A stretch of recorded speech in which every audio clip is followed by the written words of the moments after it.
share your dollar with me. Bad times are coming. Yeah, I need $1. This is the podcast from a poverty scholar, and I'm reporting to you live from the stolen streets of the United Snakes of America, KKK, and I'm dedicating this podcast from a poverty scholar to Papa Bear and all the unhoused brothers and sisters like I was with my mama for so many years, who were given citations, arrest, and incarceration for the sole act of not having access to a roof, and now have somehow become equated with a mess. This poem is for Papa Bear, who died after his 260th citation for being unhoused in the stolen city of Yalamu, aka gentrification city they call San Francisco. A thumb is a terrible thing to waste. Black, poor, and disabled, thumbs, legs, and lives are perceived as trash when you live outside. After all, we're not human in your eyes, just an unsightly tribe. Lost our humanity and personality on the curbs, inside of doorways, and on the roadside. Excuse me, sir, do you have any spare change? On hard cement, working cement aisles of objectified hate. Standing on street corners, working cardboards and cups. Maybe a blink of your eye gets us a sliver of your disgust-filled love. My name is Papa Bear, did 3 tours in your empire wars, killing people you never had to see, think about, or care for. Now I'm houseless in these stolen United Snakes streets, right in front of your eyes, and yet I exist nowhere. The only people who see me are people who hope I disappear, receiving 260 citations because you see me as trash. I died. I'm no longer there. Only exist as a memory in your cluttered past. I was killed from the violence of your not wanting me in your path. Yeah, today's podcast from a poverty scholar is dedicated to Papa Bear and so many more, dedicated to my Mama Dee, for without whom there be no me. We slept in doorways and street corners and anywhere we could.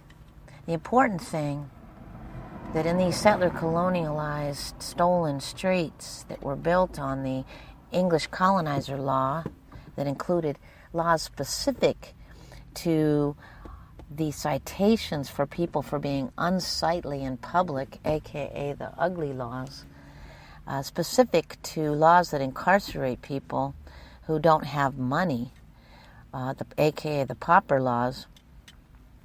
This genocide was perpetrated by people who already had a genocidal plan. The genocide of black and brown and indigenous peoples of this land came long before with the plan.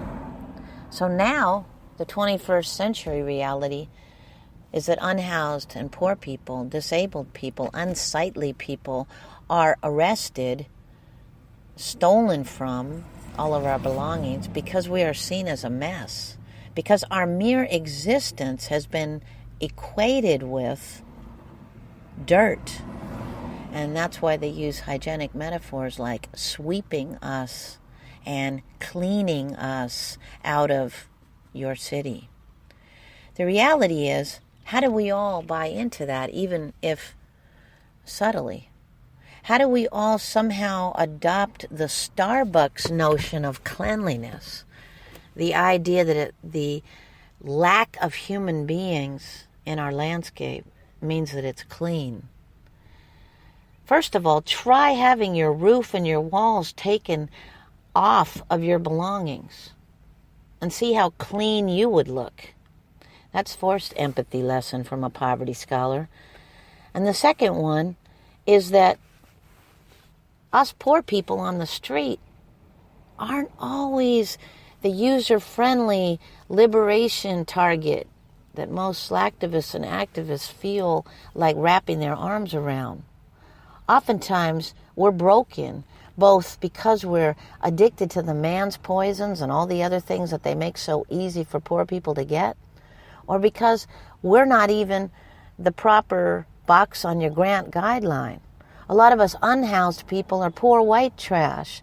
A lot of us are old. A lot of us are dirty or because we're unable to take showers. A lot of us don't talk right, look right, and be right, and we don't even show up to your movement meetings. So we're just too hard to fix. And we all have ascribed to the cult of rehabilitation, which means if I can't fix your problem, somehow I have failed you, or somehow I'm not a useful advocate or activist. Actually, what we're asking for is some liberated indigenous territory with permission from our indigenous elders so that we can do and build our own solutions to homelessness, so that maybe we could be sick in public, God forbid. Maybe we can take care of ourselves in public. And maybe public is really for the public. So I want to talk to all my conscious listeners and my half-conscious listeners. First of all, to take away the savior complex out of the equation and stop trying to fix us and close the problem. And like I said in a recent story, I am your homeless problem. And I don't want to be fixed. I just want the freedom and the ability to not be arrested for the sole act of sitting, standing, or living while in public.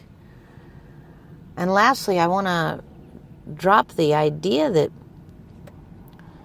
us poor folks on the street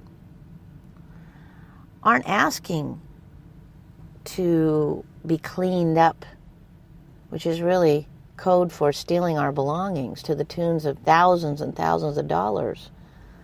And in this crisis called homelessness, what we're actually asking is for you to stop perpetrating the violent act of looking away and to actually engage in redistribution, to stop listening to the politrickster solutions like navigation centers and more million and billion dollar shelters and million and billion dollar studies of our poverty.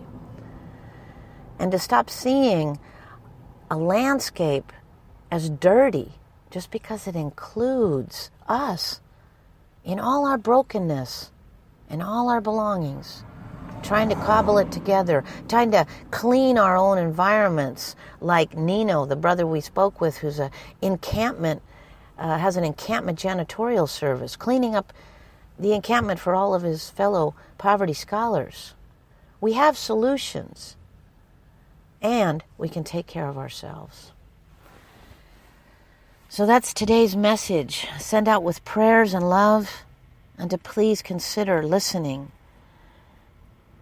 and holding it in your heart. Today's message and podcast from a poverty scholar.